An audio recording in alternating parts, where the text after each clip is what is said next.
Sher Shah Suri, an Afghan leader of immense capability, ascended to power in northern India, challenging the very foundations of the nascent Mughal Empire. His original name was Farid, and he was the son of a small-time Jagirdar, Hasan Khan of Sasaram in Bihar. From a young age, Farid displayed remarkable intelligence and administrative acumen, managing his father's Jagir with great success. He learned the intricacies of land revenue and governance firsthand, which would later form the bedrock of his imperial policies. His early experiences taught him the importance of a just and efficient system for both the ruler and the ruled. Gaining the favor of the governor of Bihar, Bahar Khan Lohani, Farid was bestowed with the title Sher Khan after single-handedly killing a tiger. This act of valor cemented his reputation as a formidable warrior and a charismatic leader among the Afghan nobility. Sher Khan's ambition, however, extended far beyond serving as a subordinate to regional lords. He astutely navigated the complex political landscape of the time, marked by the decline of the Delhi Sultanate and the rise of the Mughals. Consolidated his power base in Bihar, gradually building a strong army loyal to him alone. His opportunity came when the Mughal Emperor Humayun was engaged in campaigns elsewhere, leaving the eastern territories vulnerable. In a series of brilliant military maneuvers, Sher Khan outwitted and defeated the Mughal forces. The Battle of Chausa in 1539 was a turning point, where he decisively defeated Humayun's army. Following this victory, he declared himself an independent ruler, assuming the title Sher Shah. The final confrontation came at the Battle of Kanauj in 1540, where Sher Shah's superior tactics led to a complete rout of the Mughal army. Humayun was forced into a long exile, fleeing to Persia, leaving the throne of Delhi vacant for the ambitious Afghan. Sher Shah Suri's reign, though lasting only 5 years from 1540 to 1545, was a landmark in the history of the Indian subcontinent. He was not merely a conqueror, but a visionary administrator whose reforms had a profound and lasting impact. His primary focus was on establishing a centralized and efficient administrative structure. He understood that military might alone could not sustain an empire. It needed a robust institutional framework.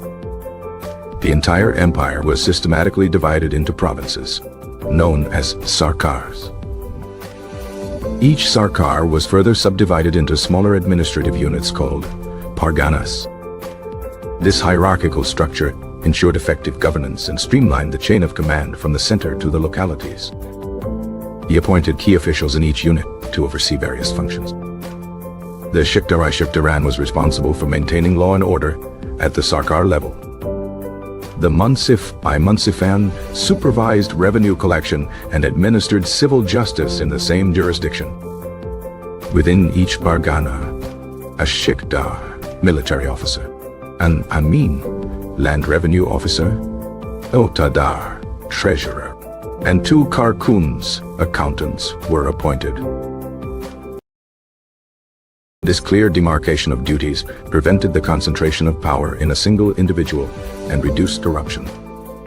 Sher Shah personally supervised the administration, keeping a close watch on his officials. He established an elaborate espionage system to keep himself informed about the happenings in every corner of his empire.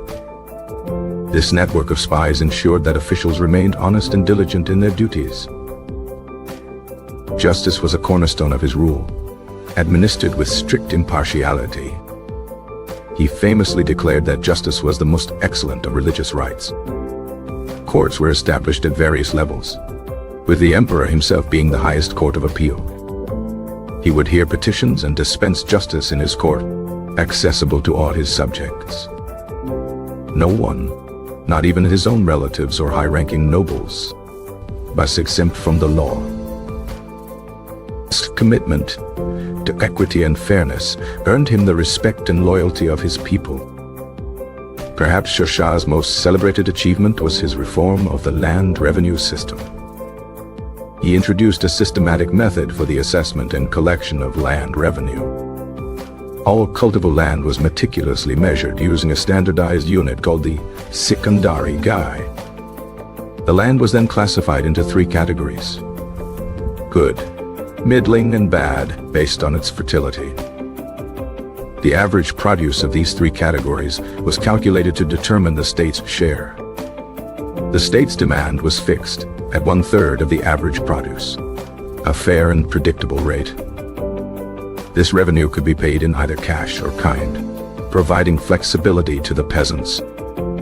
To protect the rights of the cultivators, Sher Shah introduced the system of pata and kabuliyat.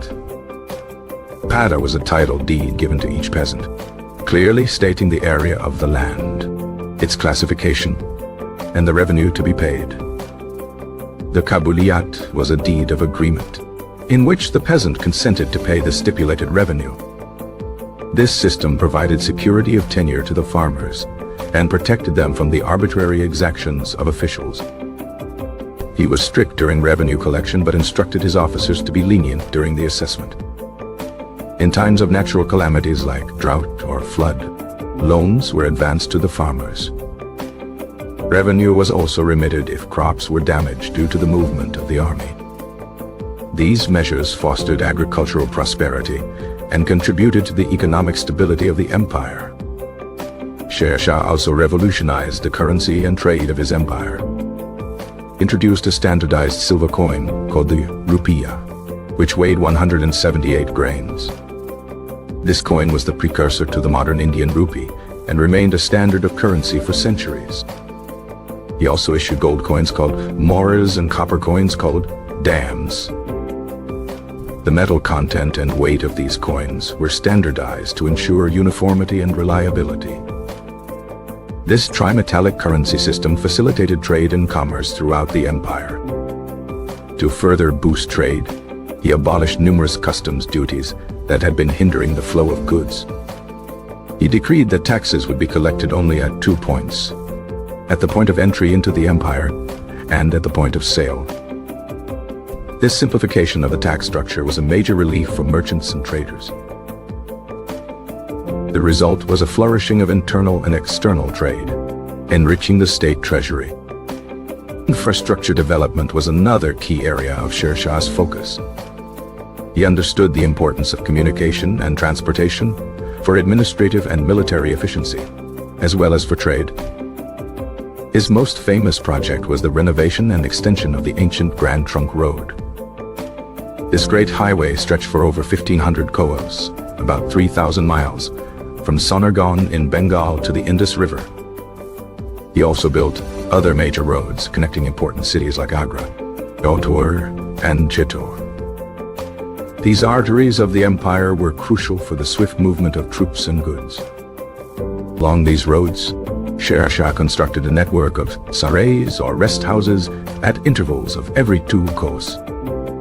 In total, about 1,700 sarais were built across his kingdom. These sarais were fortified structures that provided accommodation for travelers, merchants, and government officials.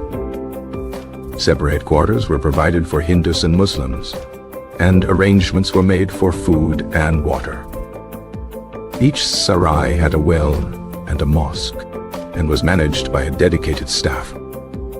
These rest houses served not only as places of rest, but also as post houses or dak chowkis.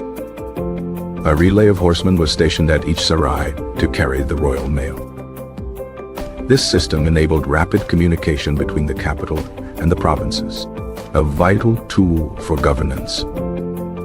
The sarai also functioned as market towns, stimulating economic activity along the highways. The safety of the roads was guaranteed, with local headmen being held responsible for any theft or robbery in their jurisdiction. This security encouraged merchants to travel freely, further boosting commerce. Sher Shah's military reforms were equally significant in strengthening his empire. He maintained a large, disciplined, and well-equipped standing army directly under his command. Soldiers were paid regular salaries in cash from the state treasury. This system reduced the dependence on feudal levies provided by nobles, ensuring the loyalty of the troops to the emperor. He revived the practice of dove, or branding of horses, first introduced by Alauddin Khaji. This measure prevented fraud, as nobles could no longer substitute inferior quality horses during military musters. Also implemented the system of kera, or descriptive roles, for each soldier. These detailed records of a soldier's appearance helped prevent the practice of proxy soldiers. The army was organized into divisions, each under the command of a trusted general. He built several strong forts at strategic locations, such as the Rohtas fort in Punjab, to secure the frontiers of his empire. These forts served as military garrisons and administrative centers.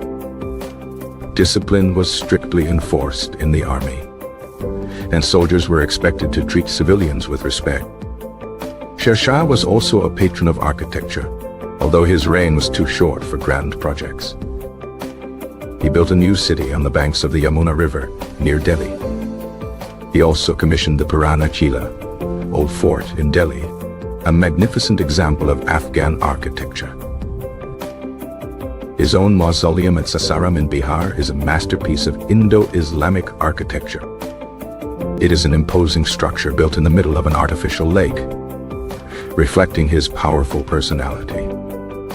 Tragically, Sher Shah's brilliant career was cut short in 1545. He was killed by an accidental gunpowder explosion during the siege of the Kalinjar fort. His death was a great loss for the Sur Empire, which could not be held together by his weaker successors. The administrative and economic edifice he had built began to crumble. This paved the way for the return of Humayun, who recaptured the throne of Delhi in 1555. Despite the short-lived nature of his dynasty, Sher Shah's legacy endured.